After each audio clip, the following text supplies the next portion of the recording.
Hello, good morning and everyone. And my topic is Rutherford cross section. Rutherford scattering cross section and RUTHER Rutherford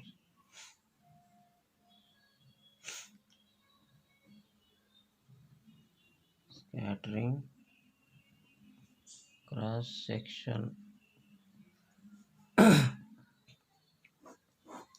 Now, what is scattering cross section? What is scattering? The scattering is a bending of light, or, or for example, Rutherford scattering cross section means we can take a one foil, thin gold foil, thin gold coil, the thin gold coil, n number of particles, alpha particles is comes from the source point, n number of alpha particles source, alpha particles source, n number of alpha particles are incident on the thin gold coil, n number of alpha particles are incident on the gold coil. The alpha particles are scattered from the gold coil like this in different directions and different with a different angles. This is the angle phi. This is the angle d phi. The total angle is equal to phi plus d phi. This screen is a zinc sulfate screen. Zinc sulfate screen. Okay.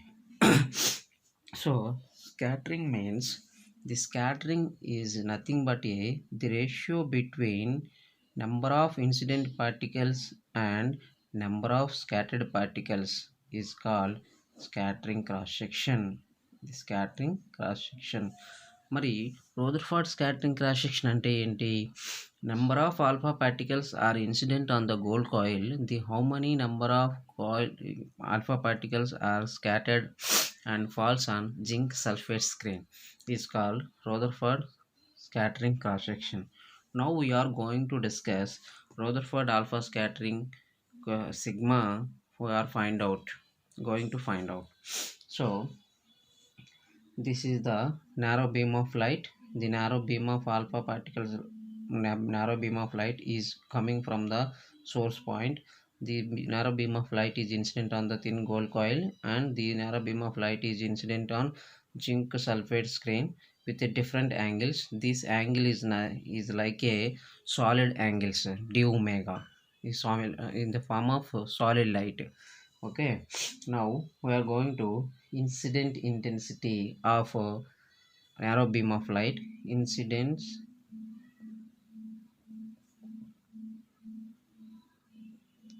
intensity of narrow beam of light. I is equal to nqt, where n is equal to number of particles are coming from the source point, and q is equal to area of cross section of thin gold coil, and t is equal to thickness of gold coil, the gold coil. Okay, and area of incident particles will be area of incident particles will be area find out చేయడానికి is equal to pi p square n t q. Okay, so ఈ ఏరియాని differentiation చేస్తే ఏమొస్తుంది అంటే pi p square n t q is equal to, with respect to పీతో different చేస్తే 2 pi p into ntq into dp. Okay. Now so ntq is nothing but a incident intensity of narrow beam of light. So you have to replace I E I dp. This is the area of incident particle. దీన్ని equation number 1 అని అనుకుంటే this Pat అనుకోండి the number of alpha particles scattered into solid angle. ఇప్పుడు ఇదేంటి అంటే area of incident particles. ఈ incident particles అనేవి ఎంత ఏరియాలో ఇన్సిడెంట్ అయ్యాయి, ఈ గోల్డ్ కాయిన్ పైన ఎంత ఏరియాలో ఇన్సిడెంట్ అయ్యాయి, ఆ ఏరియా ఇది. ఇప్పుడు మనం ఏం ఫైండ్ అవుట్ చేయబోతున్నాం అంటే, ఇప్పుడు ఈ సాలిడ్ యాంగిల్తో ఈ జింక్ సల్ఫేట్ స్క్రీన్ పైన ఎంత ఏరియాలో ఈ పార్టికల్స్ అనేవి ఇన్సిడెంట్ అయ్యాయి అనేది ఫైండ్ అవుట్ చేయబోతున్నాం. Now we are going to find out number of alpha particles scattered into solid angle. Number of alpha particles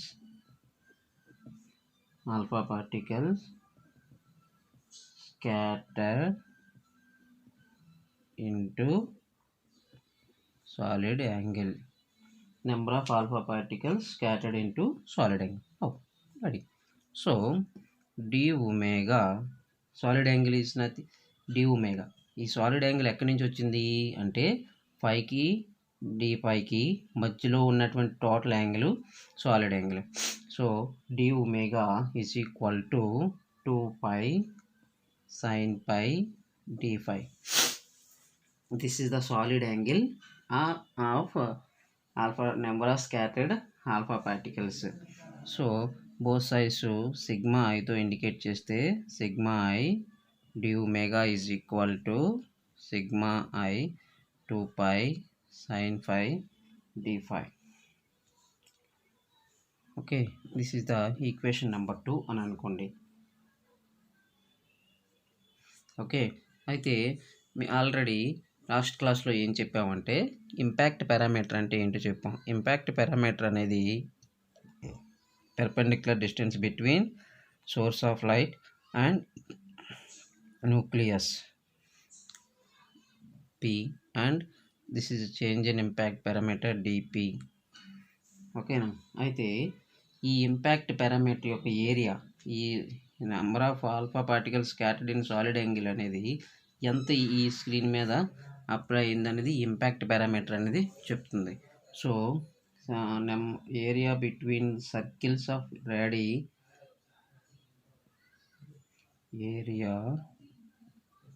between circles of radius p plus dp and p is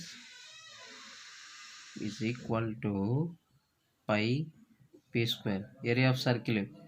ఈ solid angle అంటే ఏంటి, ఈ zinc sulphate screen మీద పడేటప్పుడు circle ఫార్మేషన్లో పడుతుంది కాబట్టి ఆ circle యొక్క ఏరియాని ఫైండ్ అవుట్ చేస్తాను. ఏరియా ఆఫ్ సర్కిల్ ఏంటి, pi r square.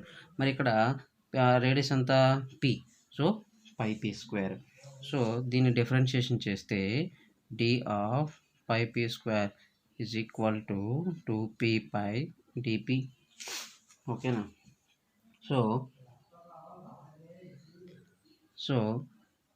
This is the area of circle.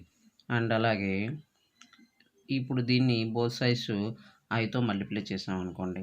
ఐతో multiply చేస్తే ఏమొస్తుంది, 2pi5dp వస్తుంది. 2pi5dp అంటే ఏంటి, నెంబర్ ఆఫ్ ఇన్సిడెంట్ పార్టికల్స్, అంతే కదా. Number of incident particles is equal to 2πpi/dp. ఓకేనా, ఇది ఈక్వేషన్ నెంబర్ 3 అని అనుకోండి. ఇప్పుడు equation number 2 is equal to 3 చేసాం అనుకో, అంటే ఏంటి, number of alpha particles scattered in solid angle is equal to number of incident particles చేస్తే ఏమొస్తుంది అంటే sigma I 2π sin phi d5 is equal to 2πpi into dp వస్తుంది. అయితే ఇక్కడ మైనస్ని ఇండికేట్ చేస్తాం. ఇక్కడ మైనస్ ఎందుకు ఇండికేట్ చేస్తామంటే మైనస్ అనేది ఈ సాలిడ్ యాంగిల్ రెండు కూడా ఆపోజిట్ డైరెక్షన్లో ఉన్నాయి. అంటే ఇది డౌన్ వైపు తీసుకుంటే ఇది డౌన్ వైపు తీసుకుంటే ఇది అప్పర్ వైపు తీసుకున్నాం కాబట్టి అవి రెండు కూడా ఆపోజిట్ డైరెక్షన్లో ఉన్నాయి కాబట్టి ఇక్కడ మైనస్ సైన్ తీసుకుంటాం. అంటే మీనింగ్ ఏంటి అంటే పి అనేది ఇంక్రీజ్ అయితే డి అనేది డిక్రీజ్ అవుతుంది. ఫై అనేది పి అనేది ఇంక్రీజ్ అయితే ఫై అనేది డిక్రీజ్ అవుతుంది. అది దాని మీనింగ్. సో మనకు కావాల్సింది స్కాటరింగ్ క్రాస్ సెక్షన్ కాబట్టి sigma is equal to cross section. So sigma is equal to 2π minus 2π pi dp by 2π I sin phi d phi. So phi cancel, I cancel, remaining sigma is equal to p dp by sin phi d phi. ఓకేనా? And అలాగే this is the equation number 4 అని అనుకోండి. Okay right. So ఇక్కడికి మనం ఎంతవరకు find out చేసామంటే scattering cross section find out చేసాం. ఆ స్కాటరింగ్ క్రాస్ సెక్షన్ ఎంత అంటే sigma is equal to p tp by sine phi d phi. ఇది స్కాటరింగ్ క్రాస్ సెక్షన్. ఇది ఈక్వేషన్ నెంబర్ 4 అని అనుకోండి. అయితే అకార్డింగ్ టు